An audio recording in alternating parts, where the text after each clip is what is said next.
Hey, what's good, y'all? Welcome back to another video. The Texans made a restructure to Whitney Mercilus's contract, in which they turned Whitney Mercilus' $6 million salary to a $4 million cap savings. And what basically happens is that it's not just like a simple restructure of a base salary to a bonus, but the biggest change is that now in next year, after this next season, Whitney Mercilus is going to be a free agent, in which in 2022, 2023, he's not going to have like any guaranteed money that we owe him. So yeah, basically we get $4 million in cap space by making this contract change or whatnot. And this deal also works for Whitney Mercilus financially. He gets a $6 million bonus paid at the end of the calendar year rather than over 34 weeks like his base salary. And there's also a roster bonus payable if there is a 17th game, and that's allocated as a game check based on his initial scheduled $10.5 million salary. And the fact that Nick Caserio was able to pull this off is just incredible, to be honest, because who knows if Whitney Mercilus was willing to make some kind of contract restructuring, but this is great. We got $4 million in cap space, and this also does make him attractive for trades, and we'll talk about when's the best time to trade him. So what are your initial thoughts on this? So a couple things I've heard about Whitney Mercilus is that he did not want to get any restructure to his contract whatsoever. So it's really impressive, like you said, that Nick Caserio was able to pull this off. Basically, Whitney Mercilus still kind of gets all his money. It's just kind of in a weird way, but he'll eventually get it one way or another. But I really don't expect Whitney Mercilus to be a Texan for much longer. I think that after June 1st, I think he'll either be gone from a trade, or he won't even make the roster. He won't make the 53-man roster because I just don't see a spot for him on this team whatsoever. And really, I mean, after June 1st, there's not much money. There's no money in 2022 because we can void that year. And it's just like about $4 million this year. And cutting him post June 1st saves us $4.5 million. And the trade is pretty easy for most teams to pull off. Teams I would look out for would be the Lions, the Raiders, and the Chargers, possibly for Whitney Mercilus. Maybe you're going to get like a mid-round pick, maybe just a 6th or 7th pick, but I really don't think that's bad at all. Considering the people we have on the roster, we don't need Whitney Mercilus, so I would be on the lookout for a move like that. Yeah, definitely. I mean, so like exactly like you said. So obviously this contract restructure gave us $4 million in cap, and then trading him post June 1st gives us additional $4.5 million in cap savings, which is really great.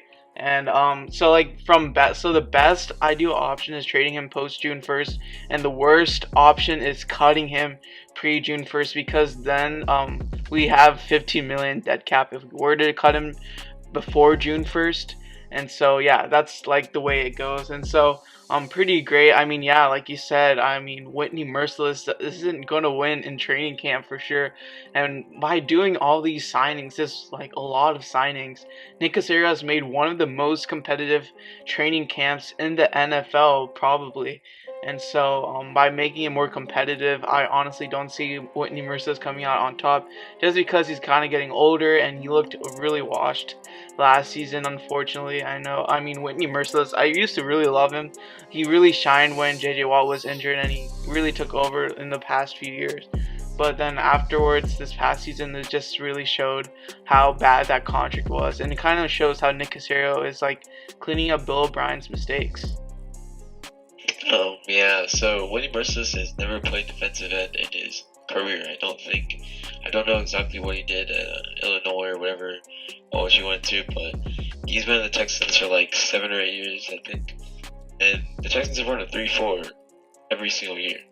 He's not going to fit at all whatsoever in Luis's Tampa 2 defense. So I think it's very beneficial to get rid of Whitney Mercilus. Money-wise, you can get assets. Even though it may not be for this draft, there's a lot of dead money involved for trading him before June 1st, like you said. But even just in 2022, There's nothing wrong with that whatsoever, because we have guys. We even got Derek Rivers, who he could probably even beat up Whitney Mercilus. Rajavi's younger, stronger. Whitney Mercilus is old. I think he's 31 or 32, if I'm not wrong. But he doesn't belong on this team. But I'm glad that Nick Caserio was able to make even more moves, and Texans can also make a move on him soon. Hopefully he balls out for another team, I guess. But like honestly, like he'll probably. But who knows if he retires, because there is some rumors of him retiring. So who knows about that? But honestly, this guy, I mean Nick Caserio, just really doing a good job, because last season, like by bringing so many guys, like last season they didn't bring this many guys. It's kind of like people are already guaranteed a roster spot and they just do whatever. But now by signing so many guys, this training camp is going to be ultra competitive, and guys really earn their spots. And the guys that we sign, you probably won't see them on the 53-man roster. They probably might get cut, and they have a lot of non-guaranteed money. So obviously they are like vulnerable to getting cut. So that is a possibility too. Yeah, so we've made about 25-ish moves from free agency, making trades, and you really may not see half of those guys, even though all of them seem like special teams depth players. They'll be on the special teams, not necessarily. And a lot of them are Patriots players too, so Nick Caserio knows them, but doesn't mean they're going to make the roster at all. I like that it's going to be really competitive. Usually, we're used to knowing exactly who's going to be on the roster. We usually know all 53 players. We know all 22 starters for the Texans for the past 10 years. But now we really have no clue. We don't know who's going to start at running back. We don't know who our number 2 receiver is. We don't know who our quarterback is. There's going to be a big competition at tight end. There's going to be hopefully a new safety brought in. There's going to be a very big competition at the defensive line with all 7 pass rushers that we have on the edge now. And it's going to be more players. The Texans are going to need another defensive tackle, another corner. So just because all these signs does not mean that Caserio is done. With this extra cap space, Caserio can do a little more, not necessarily like for big players like Sammy Watkins, but definitely get some more depth. Hopefully another corner, hopefully another defensive tackle. Look out for things like that. Yeah, with the way how Nick Caserio has really approached his free agency, I feel like we could go best pick available in the draft, to be honest. But I mean, we still have some. I mean, we could use a corner, we could use a safety. So, but yeah, I feel like at this point, we could literally just go best pick available, and who knows? I mean, Nick Caserio is definitely not done by any means. This is probably one of the busiest off seasons the Texans have been a part of, and it probably will get even more busier in the upcoming weeks, leading up to the draft on April 29th. And any final thoughts before we wrap up the video? So, like I said, our free agency has been busy, but it's not being talked about. Teams like the Giants, even the Bengals, are getting in the headlines for the big signs that they've made, and like the Jets too. Of course, they've made a lot of big signs. It's not being talked about. The Texans and the Patriots have pretty much like spent the most money in free agency, but they're not being talked about, especially the Texans. The Texans need to be talked about a little bit more, because Nick Caserio has made so many moves on a roster that it was absolutely horrible defensively, and some holes in the offensive line, and it needs to be fixed, and Nick Caserio did just that. And like I said, for the draft, I would expect the Texans to kind of fill out the little holes they have left. They're getting the players they need.